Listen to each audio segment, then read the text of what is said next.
coming up on entry. Vehicle reports entry interface.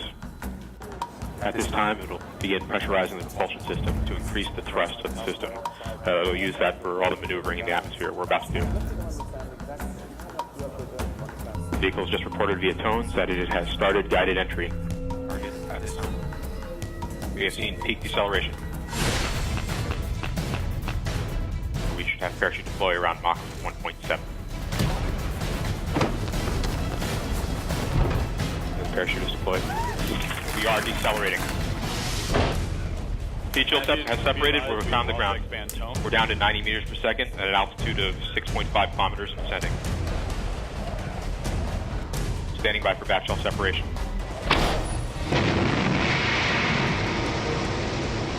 We are in powered flight.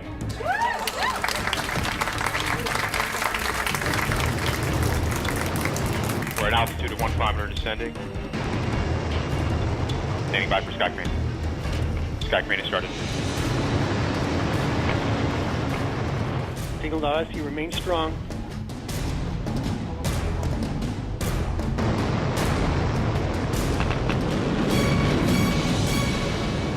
Touchdown confirmed. We're safe on Mars.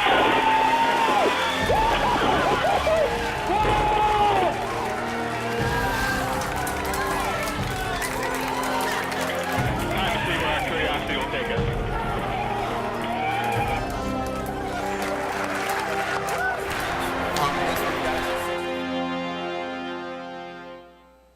So it was a great night.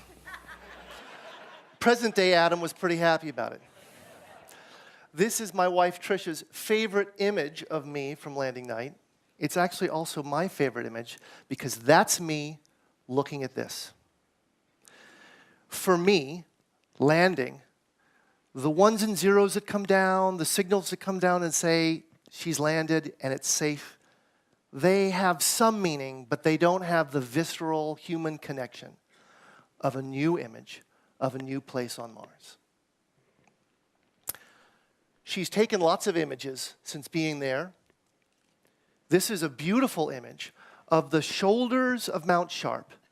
And up in those canyons, that's where she's headed. We came to Gale Crater and landed beside Mount Sharp because in those canyons, from orbit, scientists have detected waterborne minerals that may be associated with a habitable environment. And we're taking Curiosity up there to learn about the geology of that spot.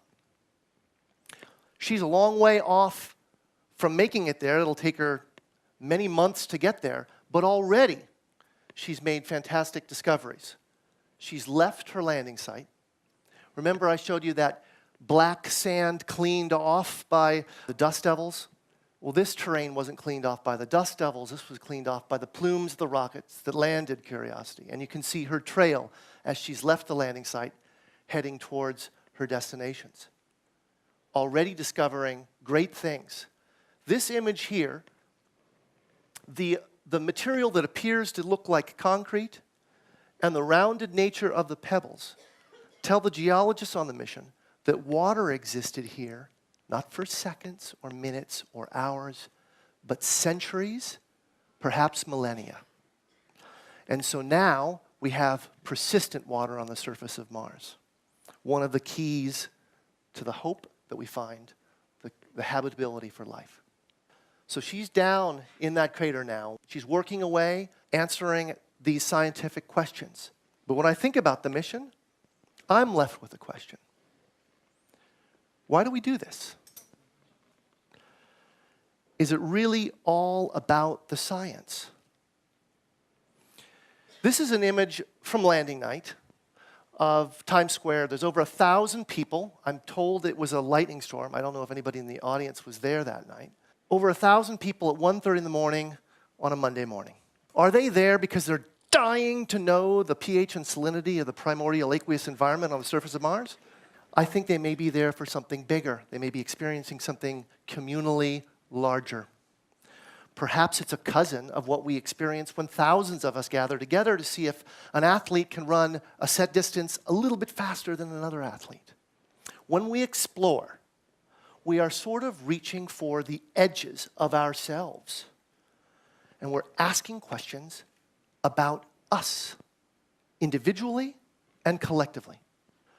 Neil Armstrong hinted at it when he set foot on the moon. His famous words, "One small step for a man, one giant leap for mankind," speaks to that he was carrying all of us as he explored.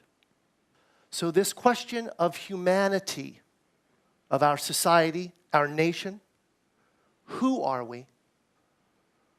How grand are we? And how great is our reach? What questions dare we may ask and attempt to answer? I believe that when we ask these questions, we are better for asking them regardless of the answer.